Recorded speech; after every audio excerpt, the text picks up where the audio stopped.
শুক্রবার থেকে শনিবার রাতের মধ্যে মিজৌরির হোয়াইটম্যান বিমান ঘাঁটি থেকে রওনা হয়েছিল B-2 স্পিরিট বোমারু বিমানের একটি বহর। এরপর রোববার সকালে ইরানের আকাশে প্রবেশ করে বাংকার বাস্টার বহনকারী বোমারু বিমানগুলো। শক্তিশালী এসব বোমা ইরানের ৩ পরমাণু কেন্দ্র ফোর্দো, নাতাঞ্জ এবং ইস্পাহানে আঘাত হানে। এর মধ্যে প্রধান টার্গেট ছিল ফোর্দো।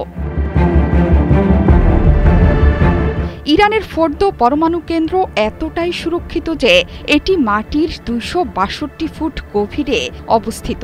এই পরমাণু কেন্দ্র ধ্বংসের দাবি করছে মার্কিন যুক্তরাষ্ট্র। এটিতে হামলা চালাতে বহু কাঠখড় পোহাতে হয়েছে আমেরিকাকে। সেখানে হামলা চালানোর জন্য উপযুক্ত ছিল বিশেষ এক বোমারু বিমান, যার নাম B-2 স্টেলথ বোমারু বিমান। কারণ মাটির নিচে থাকা স্থাপনাতে আঘাত করতে হলে প্রয়োজন প্রচণ্ড শক্তির। সেখানে হামলা চালাতে প্রয়োজন ৩০,০০০ পাউন্ডের বাংকার বাস্টার বোমা। সেটি শুধুমাত্র B-2 বোমারু বিমানেরই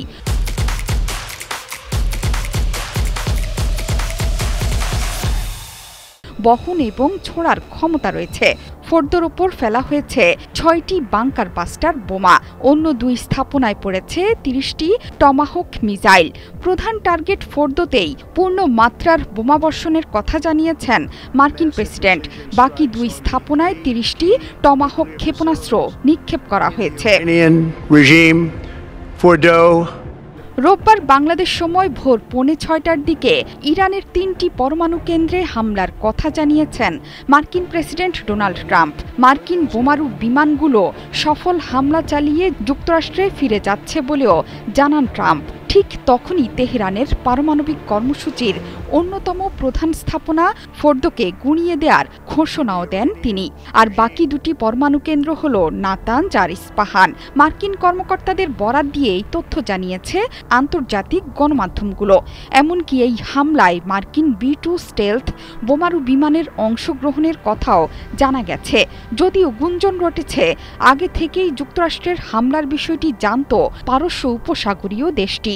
সেই মতো পরমাণু স্থাপনা থেকে সব সরঞ্জামও সরিয়ে ফেলেছে তেহরান। ইরান ইসরায়েলের সংঘাত শুরুর 1 সপ্তাহের বেশি সময় ধরে চলমান উত্তেজনায় এই হামলায় সরাসরি প্রবেশ করল মার্কিন যুক্তরাষ্ট্র। ফোর্দো আর নেই বলে সাফ জানিয়েছেন মার্কিন প্রেসিডেন্ট। যদিও ইরান বলছে শত্রুপক্ষের বিমান হামলায় ফোর্দোর একাংশ ক্ষতিগ্রস্ত।